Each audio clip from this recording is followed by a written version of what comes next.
Continuamos en Diálogo Abierto. En el bloque anterior hicimos ya un primer análisis, incluso con números respecto del efecto postelectoral, que, como decía, nos va a llevar todavía muchas semanas.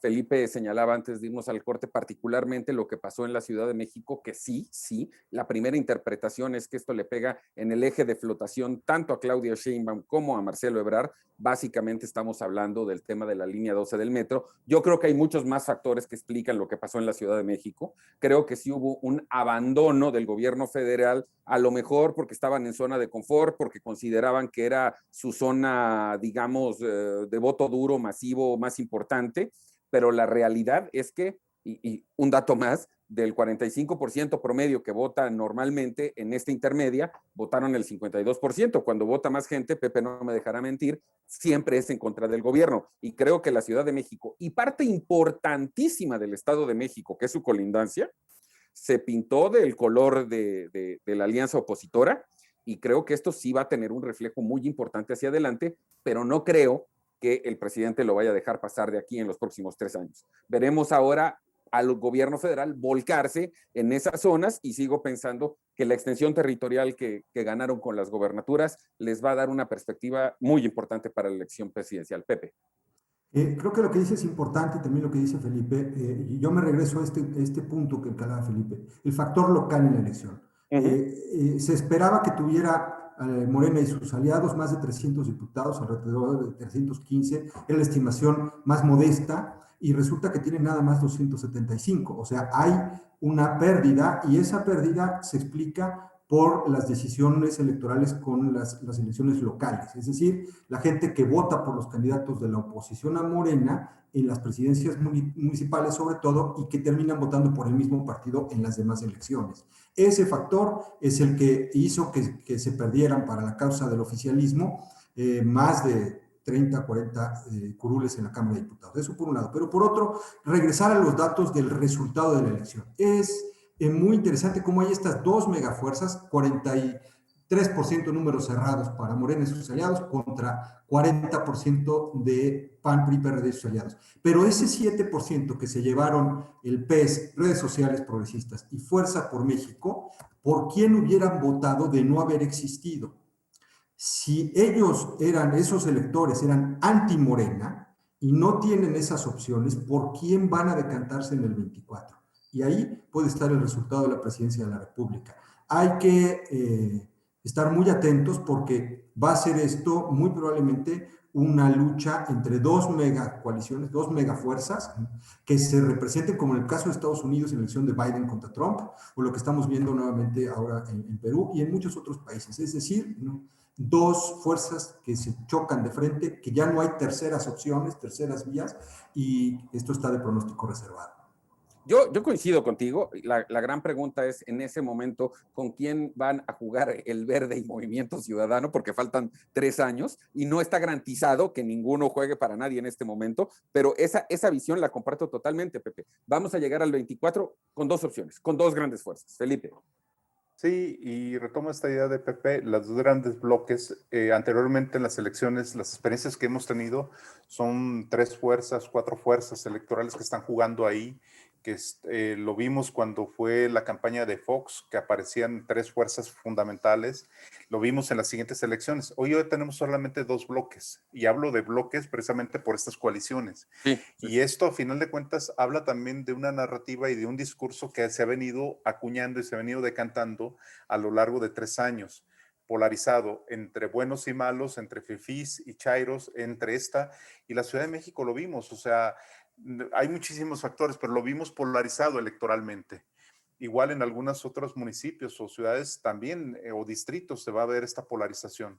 Y lo que vemos para el 24 es precisamente esto que apunta Pepe, cómo se van a correr las fuerzas y cómo estos individuos, estos ciudadanos que votaron por estas opciones no las van a tener.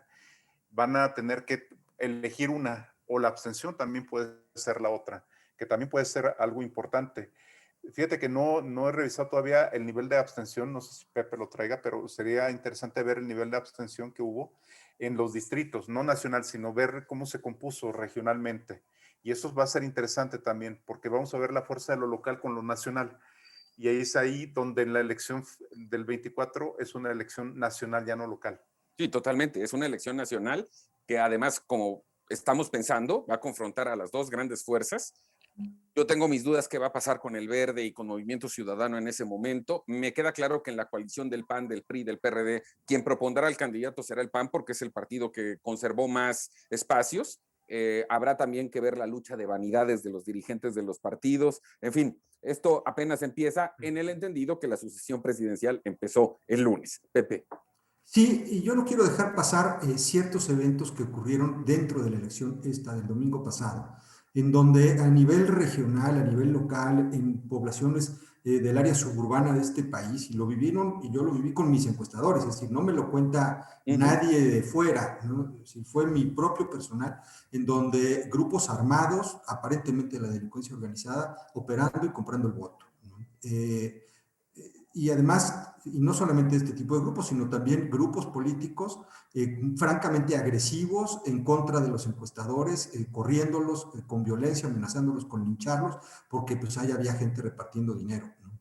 Muchos casos repartiendo por Morena, muchos casos repartiendo por otros partidos. Pero, es decir, las viejas prácticas que se querían y que la sociedad quería que se aniquilaran, que se dejaran en el pasado, que era parte de esta nueva política y nueva moralidad pública que traía Morena y su presidente, pues resulta que en estas elecciones simplemente ahí están esas prácticas y cada vez más grandes y sobre todo maridadas con la delincuencia. Eso me preocupa mucho Por de aquí en supuesto. adelante. Felipe.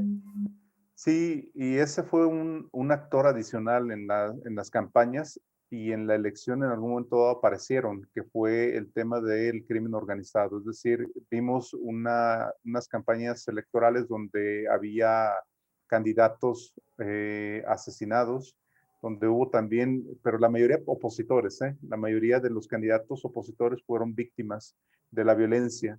Y también durante la elección se dieron cuenta de algunas amenazas, robo de urnas, etcétera, etcétera. Y yo creo que esto va a ser, hay que tener cuidado y hay que ponerle atención para la elección del 24, porque puede ser un actor relevante, indeseado, por supuesto, porque puede empañar un proceso electoral que se ha venido construyendo durante muchos años. Y creo que ya en lugar de preocuparnos tanto por la cuestión electoral, lo digo a nivel del Estado mexicano, debería de preocuparse más por estas cuestiones de seguridad y atacar este tipo de inseguridad que hay en las regiones.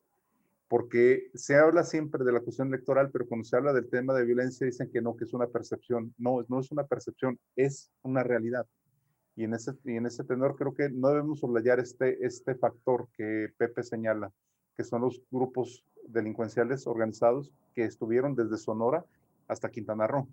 A ver, lo que es un hecho es que después de la jornada electoral volvemos a lo que podríamos llamar la normalidad, la vida común cotidiana, donde la inseguridad va a volver a ser el factor número uno. Volveremos a hablar de la economía, volveremos a hablar de la pandemia que no ha terminado y de cómo van a afrontar estos nuevos gobiernos y estas nuevas legislaturas esos retos. En pos, evidentemente, porque la jornada acaba de terminar, pero nosotros para el análisis todavía van a faltar muchas semanas, porque van a seguir sucediendo cosas en las que incluyo que vamos a tener que volver a estos temas. Lamentablemente se nos acaba el tiempo, pero por supuesto que el próximo sábado seguiremos con este análisis. Felipe, muchas gracias.